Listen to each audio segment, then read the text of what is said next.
स्वागत है आप सभी का। आपके साथ मैं हूं नलिनी पांडे। उत्तराखंड में पिछले कई दिनों से पहाड़ मैदान तक लगातार सियासत जारी है, बयानबाजी भी हो रही है और अब इन बयान वीरों को मुख्यमंत्री पुष्कर सिंह धामी ने सख्त लहजे में अल्टीमेटम दे दिया है। सीएम धामी ने साफ कहा है कि भड़काऊ बयानों को बर्दाश्त नहीं किया जाएगा और ऐसे लोगों पर कार्रवाई की जाएगी। सीएम धामी ने कहा है कि उत्तराखंड एक है, राज्य की एकता से खिलवाड़ करने वालों को बख्शा नहीं जाएगा। सीएम धामी ने सदन में विवादित बयान देने वाले प्रेमचंद अग्रवाल को भी इशारों में चेतावनी दी। साथ ही साथ अन्य मंत्रियों और विधायकों को भी इशारों में सख्त लहजा दिखाया कि ऐसी बयानबाजी बर्दाश्त नहीं होगी।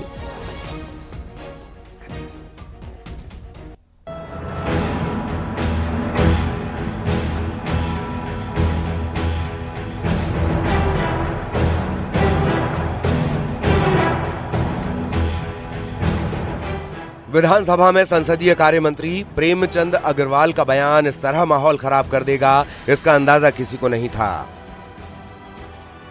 प्रेमचंद अग्रवाल की जब माफी, खेद, गंगा में जाना कुछ काम नहीं आया तो पहले दिन से लेकर गुरुवार तक खुद मुख्यमंत्री पुष्कर सिंह धामी को मोर्चा संभालना पड़ा।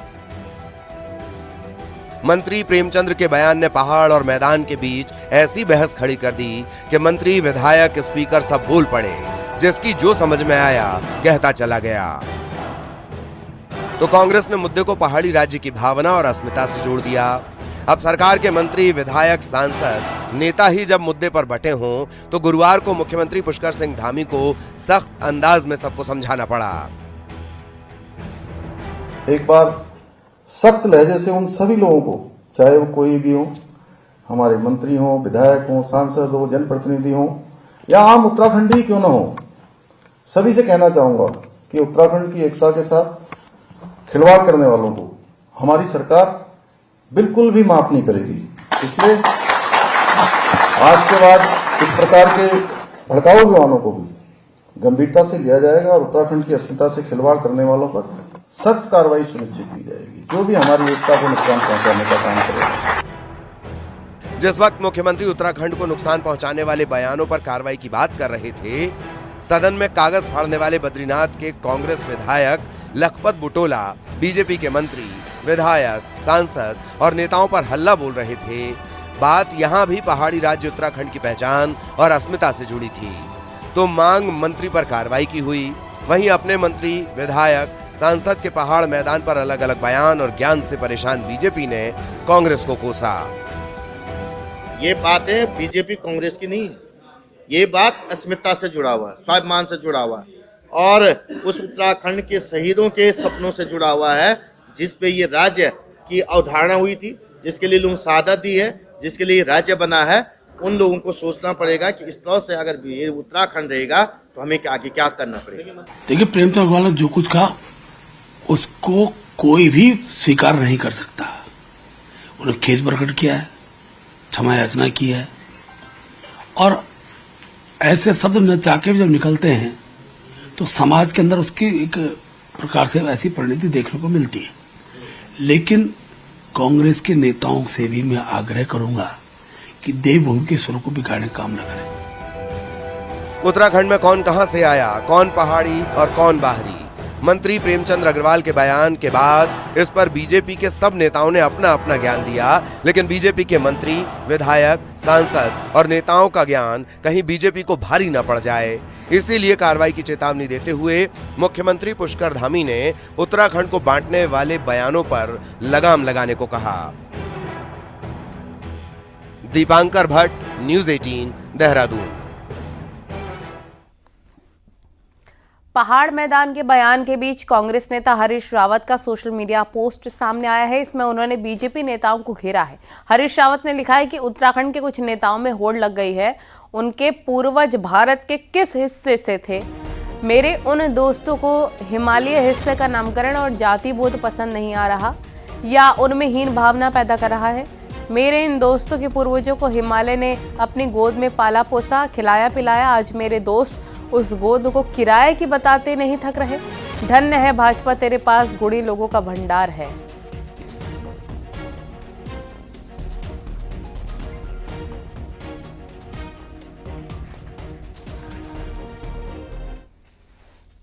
और मुख्यमंत्री पुष्कर सिंह धामी ने गुरुवार को मुख्यमंत्री आवास में पंचायती राज विभाग के अंतर्गत 126 नवनियुक्त ग्राम पंचायत विकास अधिकारियों को नियुक्ति पत्र प्रदान किए। पिछले 3.5 सालों में राज्य में 20,000 से अधिक युवाओं को सरकारी सेवाओं में नौकरी प्रदान की गई है। मुख्यमंत्री ने सभी अभ्यर्थियों को शुभकामनाएं देते हुए कहा कि ये दिन आपके जीवन में एक नया अध्याय लेकर आया है और उन्होंने आशा व्यक्त करते हुए कहा, नव चयनित अभ्यर्थी लोकतंत्र की सबसे महत्वपूर्ण इकाई ग्राम पंचायत के अभिन्न अंग बनकर गांवों का समग्र विकास सुनिश्चित करने की दिशा में कार्य करेंगे।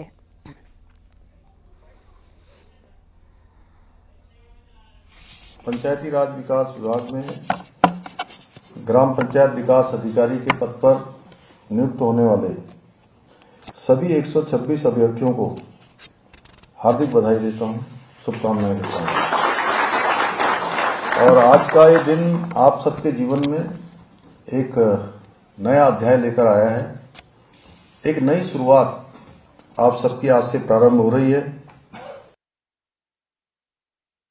रुड़की से बड़ी खबर, यहां निर्दलीय विधायक उमेश कुमार के कैंप ऑफिस में एक बार फिर से फायरिंग हुई है। गंगनहर पटरी पर उमेश कुमार के ही ऑफिस में फायरिंग के मामले में पूर्व विधायक प्रणव सिंह चैंपियन के मामले में कोर्ट ने चार्जशीट दाखिल कर दी है। हालांकि चैंपियन पर नरमी दिखाते हुए पुलिस ने बीएनएस की धारा 110 यानी गैर इरादतन हत्या के प्रयास और अन्य धाराओं में चार्जशीट दाखिल की। गुरुवार को मामले की सीजीएम कोर्ट में सुनवाई हुई। हालांकि चैंपियन अभी जिला अस्पताल में ही भर्ती हैं और व्हीलचेयर पर बैठकर कोर्ट में पेश होने पहुंचे।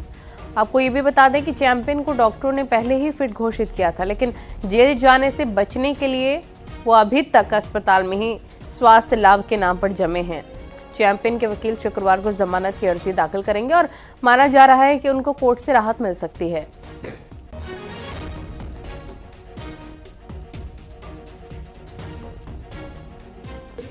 देखिए, आज सीओ रुड़की ने इसमें चार्जशीट दाखिल करी है। जो ये क्राइम नंबर 30/25 था कोतवाली रुड़की का, उसमें विवेचक जो पहले दूसरे थे आईओ थे, तो अब उसमें सीओ रुड़की को विवेचना दे दी गई थी। उसमें उन्होंने चार्जशीट दाखिल करी है। उन्होंने 110 बीएनएस करी है, 109 को काट दिया गया है, यानी 307 को काट के 308 कर दिया है। उत्तरकाशी से बड़ी खबर, यहां बड़कोट नगर पालिका अध्यक्ष विनोद डोभाल के स्टोन क्रशर पर बड़ी कार्रवाई की गई। बड़कोट एसडीएम ने अवैध खनन के मामले में स्टोन क्रशर को सीज कर दिया है। साथ ही अवैध खनन और भंडारण के मामले में 70,34,000 का जुर्माना भी लगाया है। नगर पालिका अध्यक्ष विनोद डोभाल और उसके साथ जो साथी था उसको पुलिस बुधवार को ही गिरफ्तार कर चुकी है। दोनों को जेल भेजा जा चुका है। अवैध खनन की शिकायत पर विनोद डोभाल ने बीजेपी नेता की गाड़ी को कुचलने की कोशिश की। आपको बता दें कि विनोद डोभाल यमुनोत्री से विधायक संजय डोभाल के भाई हैं।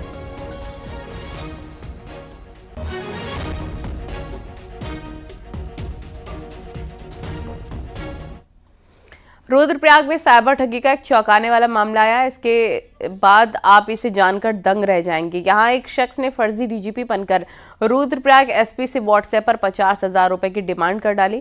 मामला उच्च अधिकारी से जुड़ा होने की वजह से पुलिस ने तत्काल छानबीन की तो पता चला जिस नंबर से मैसेज आया है वो राजस्थान का है। इसके बाद साइबर सेल की टीम ने जाँच की और करीब 1 महीने तक साइबर टीम ने राजस्थान में कई जगह दबिश दी और 4 युवकों को धर दबोचा। हालांकि 2 आरोपी अभी भी फरार हैं। एसपी ने सभी लोगों से सतर्क रहने की अपील की।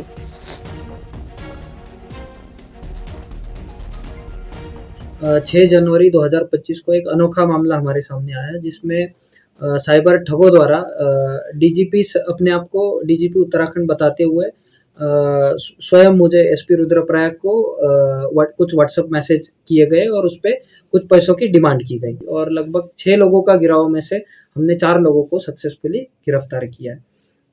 कौन से जिले से गिरफ्तार किया? ये बेसिकली बीकानेर जिला जो राजस्थान का है वहां से इनकी गिरफ्तारी हुई है। हरिद्वार के पथरी थाना क्षेत्र में युवक को बेरहमी से पीटे जाने का मामला सामने आया। घटना का वीडियो भी सोशल मीडिया पर वायरल हो रहा है। घटना हरिद्वार लक्सर रोड पर स्थित गांव की है। यहां 4 युवक एक लड़के को लाठी डंडों से बेरहमी से पीट रहे हैं। पूरा विवाद पैसों के लेन देन को लेकर बताया जा रहा है। इस पर नाराज लड़कों ने एक युवक को बेरहमी से पीट डाला। पिटाई से युवक घायल हुआ है। पीड़ित आशिक की ओर से फेरूपुर पुलिस चौकी में शिकायत दर्ज की गई है। पुलिस मारपीट करने वाले युवकों की तलाश में जुट गई है।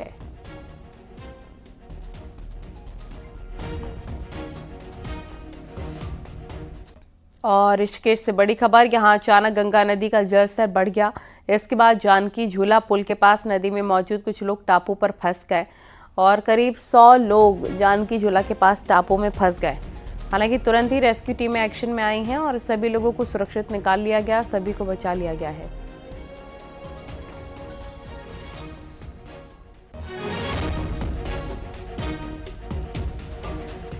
और बड़ी खबर चमोली से, यहां एक ट्रक के पलटने से बद्रीनाथ हाईवे पर लंबा जाम लग गया। छिनका के पास ट्रक रोड पर पलट गया, इससे ट्रैफिक की आवाजाही बंद हो गई। दोनों तरफ गाड़ियों की लंबी लाइन लग गई। बाद में जेसीबी मशीन मौके पर भेजी गई और कई घंटे बाद जाम खोला जा सका। बताया जा रहा है कि छिनका के पास रोड पर मलबा आया है, जिससे रोड पर ही ट्रक पलट गया।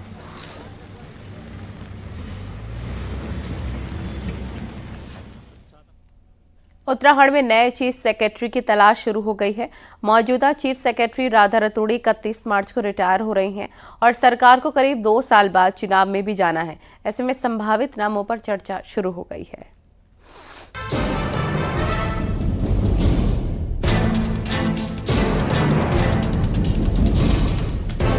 1988 बैच की आईएएस अफसर राधा रतूड़ी ने 31 जनवरी 2024 को चीफ सेक्रेटरी का कार्यभार संभाला था। तब से 2 बार 6-6 महीने के लिए उनका कार्यकाल बढ़ाया गया। अब ये समय सीमा भी 31 मार्च को पूरी होने जा रही है, लिहाजा नए मुख्य सचिव की ताजपोशी तय है। राधा रतूड़ी के बाद सीनियरिटी के हिसाब से 1992 बैच के आईएएस अफसर आनंद वर्धन का नंबर आता है। आनंद वर्धन वर्तमान में अपर मुख्य सचिव हैं, जबकि दूसरे नंबर पर आते हैं 1997 बैच के आईएएस अफसर आर.के. सुधांशु। नए चीफ सेक्रेटरी की राह आसान नहीं होने वाली, क्योंकि करीब 2 साल बाद विधानसभा चुनाव हैं, तो इसी साल पंचायत चुनाव और 2027 में हरिद्वार अर्धकुंभ भी होना है। साथ ही सरकार की प्राथमिकताओं में शामिल प्रोजेक्ट को पूरा करने का टारगेट भी है। के नियम, कानून, कायदे हैं, उनके आधार पर ही नए चीफ सेक्रेटरी उत्तराखंड को मिलेंगे। लेकिन जो भी नया चीफ सेक्रेटरी आएगा, वो आप निश्चित तौर पर ये समझिए कि भाई जो सरकार की प्राथमिकताएं हैं और जो इस प्रदेश की जनता चाहती है, उसी को हमने धरातल पर उसी को इम्प्लीमेंट करना है। नए चीफ सेक्रेटरी को लेकर देहरादून से दिल्ली तक गंभीरता से मंथन जारी है। माना जा रहा है कि मौजूदा चीफ सेक्रेटरी राधा रतूड़ी को सरकार रिटायरमेंट के बाद मुख्य सूचना आयुक्त या फिर राजस्व परिषद के अध्यक्ष की जिम्मेदारी सौंप सकती है।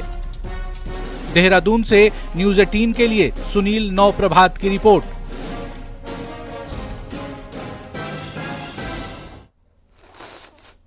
अब आपको दिखाते हैं पहाड़ टॉप 10 न्यूज। हल्द्वानी में एक बच्ची के साथ टैक्सी ड्राइवर ने अश्लील हरकत की। बच्ची अपनी मां के साथ मंदिर से लौट रही थी।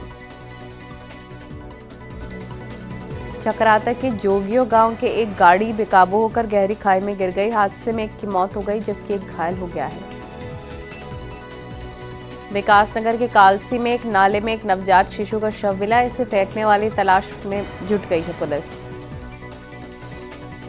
रुड़की ऊर्जा निगम में ठेकेदारी प्रथा पर काम करने वाले कर्मचारियों ने बिजली विभाग के कार्यालय का घेराव किया और अपनी कई मांगों को विभाग के सामने रखा। चमोली के 19 गांवों को मिलेगा सड़क सुविधा का लाभ। पीएम सड़क योजना के तहत गांवों को सड़कों से जोड़ा जाएगा।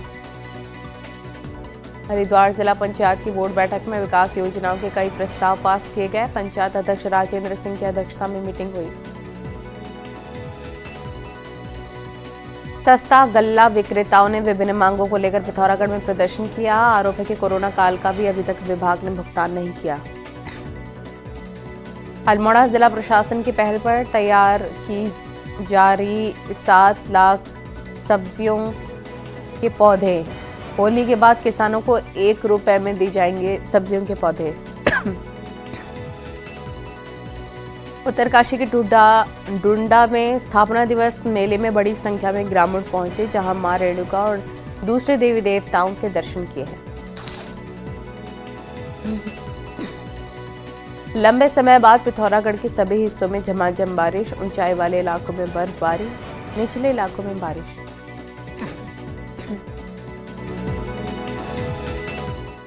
उधम सिंह नगर में खाद्य विभाग में हुए 600 करोड़ के घोटाले पर हाईकोर्ट ने सरकार के पाले में गेंद डाल दी है। हाईकोर्ट की खंडपीठ ने याचिकाकर्ता को आदेश दिया है कि वो अपना प्रत्यावेदन मुख्य सचिव को दे। इस पर सचिव खाद्य विभाग 4 महीनों के भीतर कानून के तहत कार्रवाई करे। अगर कोई दोषी है तो उस पर कार्रवाई कर सकते हैं। आपको बता दें, उधम सिंह नगर के पूर्ति विभाग में साल 2016 और 17 में करीब 600 करोड़ के घोटाले का आरोप है। इस मामले की एसआईटी जांच में भी कई खुलासे हुए। जांच में गड़बड़ियां मिली, लेकिन किसी पर कोई कार्रवाई नहीं होने पर हाईकोर्ट याचिका पहुंची है।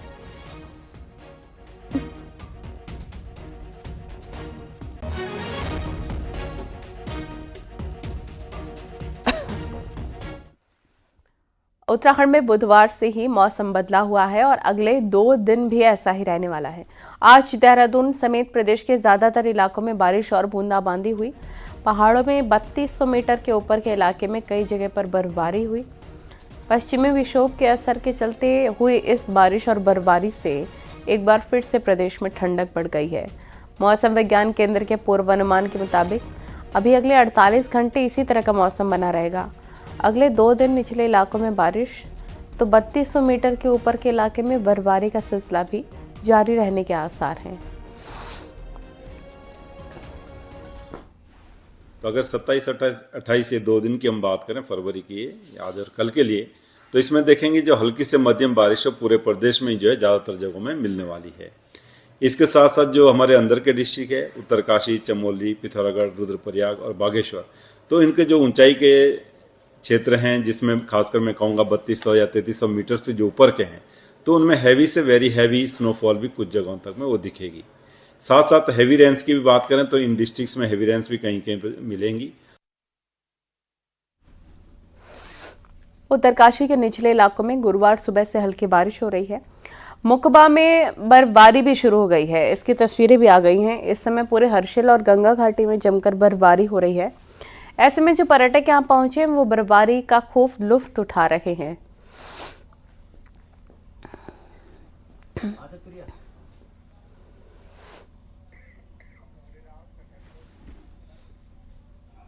हल्द्वानी में प्रदेश का सबसे बड़ा आयुर्वेदिक अस्पताल तो बन गया, लेकिन 3 साल से इस अस्पताल में एक भी मरीज भर्ती नहीं हुआ।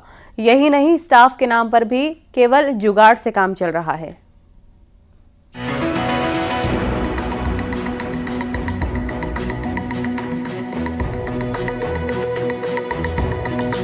कुमाऊं के मैदान हल्द्वानी में ये 50 बेड का आयुष अस्पताल अगस्त 2022 से बनकर तैयार है। साल 2023 में बकायदा इसका उद्घाटन भी हो चुका है, लेकिन इसके बावजूद यहाँ आज तक एक भी मरीज भर्ती नहीं हुआ। हालात ऐसे हैं कि अस्पताल के बेड धूल फांक रहे हैं और मरीजों को भर्ती करने वाले वार्ड से लेकर पैथोलॉजी लैब तक में ताला डला हुआ है, क्योंकि अस्पताल चलाने के लिए स्टाफ नहीं है। किसी तरह इधर उधर के अस्पतालों से अटैचमेंट का जुगाड़ कर ओपीडी कराई जा रही है, जिससे मरीजों को मनचाहा इलाज नहीं मिल रहा। अब हो रही है तो थेरेपी भी इसके अंदर होना चाहिए और ये चीज़ें सरकार को भी देखनी चाहिए। मैं आपके माध्यम से सरकार से भी अनुरोध करता हूं कि इसमें जो कमियां हैं उसको पूर्ण करें, उसको तुरंत सुचारू करें, जिससे कि आम जनता को इसका फायदा मिल सके। तकरीबन 10 करोड़ की लागत से बने इस अस्पताल में मौजूद डॉक्टर फिलहाल ओपीडी के जरिए मरीजों को फौरन राहत दे रहे हैं। ओपीडी में ही पंचकर्म और माइनर ऑपरेशन भी हो रहे हैं, लेकिन इसके बावजूद अस्पताल प्रबंधन मान रहा है कि कमियां अभी भी हैं, जिन्हें दूर करने के लिए देहरादून में बैठे अधिकारियों को चिट्ठी लिखी गई है। मैं यहाँ 4 सूत्र से एनोरेक्टल के जो डिजीजेज हैं, जैसे भगंदर है, पाइल्स है, फिशर है, जिसे आयुर्वेद में परिकर्तिका कहते हैं, इसका हम 4 सूत्र की विधि से आयुर्वेद पद्धति से ही इसका इलाज हम लोग यहाँ कर रहे हैं, जिसका रिजल्ट बहुत अच्छा है। इस जो 50 आयु चिकित्सालय हल्द्वानी में जो खुला था, ये अगस्त 2022 में इसमें ओपीडी सेवाएं दी जा रही हैं। और क्योंकि यहाँ पे जितने भी चिकित्सा अधिकारी हैं वो इधर उधर से व्यवस्था पे आए हैं, तो यहाँ पे जो मेन स्टाफ की अभी कमी बनी हुई है, क्योंकि यहाँ पे अभी हम लोगों ने डिमांड कर रखी है कि पंचकर्म सहायक और हमारे नर्सिंग स्टाफ और वार्ड बॉय और जो स्वीपर्स हैं यहाँ पे साफ़ सफाई के लिए, इसके लिए हमने संविदा पे जो है निदेशालय को डिमांड भेजी है इस बार। बहरहाल अस्पताल प्रबंधन की चिट्ठी का जवाब देहरादून से कब आएगा, कब यहां permanent doctor, nursing staff, ward boy और दूसरे सपोर्टिंग स्टाफ की नियुक्ति होगी, इसका सटीक जवाब किसी के पास नहीं है। हल्द्वानी से न्यूज़ 18 के लिए शैलेंद्र नेगी की रिपोर्ट।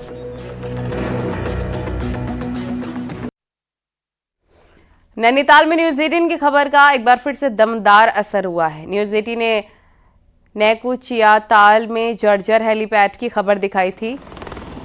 हमारी खबर के बाद यहां न सिर्फ हेलीपैड बना बल्कि अब इसका ट्रायल भी हो गया है। नागरिक उड्डयन विभाग की टीम ने नैकुचिया ताल में सफल ट्रायल किया। 1 साल से इस हेलीपैड का निर्माण हो रहा था। इसमें कुल 80,55,000 रुपये खर्च हुए हैं। माना जा रहा है कि देहरादून से यहाँ के लिए दिन में 2 बार 7 सीटर हेलीकॉप्टर उड़ान भरेगा। नैकुचिया ताल, आप ये तस्वीरें देख रहे हैं, यहाँ पर हेलीपैड बनकर तैयार हो गया है नैकुचिया ताल में।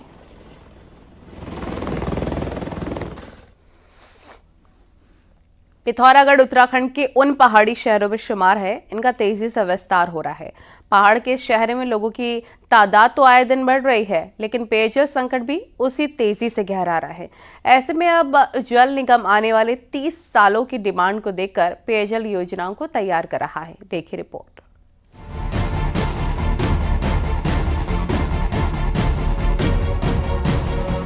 पिथौरागढ़ और पेयजल संकट का चोली दामन का साथ है। भले ही वहां से कई नदियां निकलती हों, बावजूद शहर के लोगों की प्यास नहीं बुझ पाई है। बीते सालों में पेयजल संकट दूर करने के लिए आंवला घाट जैसी बड़ी पेयजल योजना बनाई गई थी। फिर भी गर्मी और सर्दियों में यहां 2 बूंद पानी के लिए हाहाकार मच जाता है। ऐसे में अब जल निगम ने आने वाले 30 सालों में 30 MLD की पेयजल योजनाओं का प्लान बनाया है। इन पेयजल योजनाओं को बनाने में करीब 600 करोड़ की धनराशि खर्च होनी है। हमारा आंवला घाट में इसके जो स्रोत ऑगमेंटेशन, इसमें हम नए पंप, बड़े साइज के पंप और कुछ नए इन्फिल्ट्रेशन वेल बनाएंगे। और थरकोट में जो हमारी झील बनी है, इससे लगभग 4 MLD पानी हम शहर को लाएंगे। और जो हमारे 1975-80 की बनी हुई घाट पंपिंग योजना है, इसका पूरा पुनर्गठन करेंगे। पहले ये पेयजल योजनाएं ADB के सहयोग से बनती थीं, लेकिन अब इनके लिए जर्मन बैंक मदद कर रहा है। नए प्लान के मुताबिक आंवला घाट में नए पंप तो लगेंगे ही, साथ ही नए वेल भी तैयार होने हैं। यही नहीं, सबसे पुरानी घाट पेयजल योजना को पूरी तरह नए सिरे से बनाया जाएगा। शहर के करीब बनी थरकोट झील से भी 4 MLD पानी शहर के लिए लिफ्ट किया जाना है। ऐसे में इन 3 योजनाओं से शहर और उससे सटे इलाकों के लिए 30 MLD पानी लिफ्ट कराने की योजना बनाई जानी है।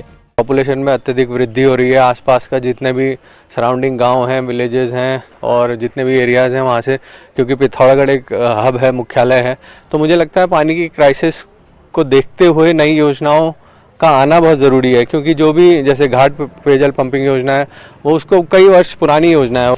पिथौरागढ़ की प्यास बुझाने वाली तीनों योजनाओं के अपग्रेड होने में समय लगना है। ऐसे में तय है कि हाल फिलहाल लोगों को पेयजल संकट से दो चार होना ही होगा, लेकिन जब ये योजनाएं वजूद में आएंगी तो तय है कि लंबे समय तक लोगों के गले तर रहेंगे। न्यूज़ 18 के लिए पिथौरागढ़ से विजय वर्धन उप्रेती की रिपोर्ट।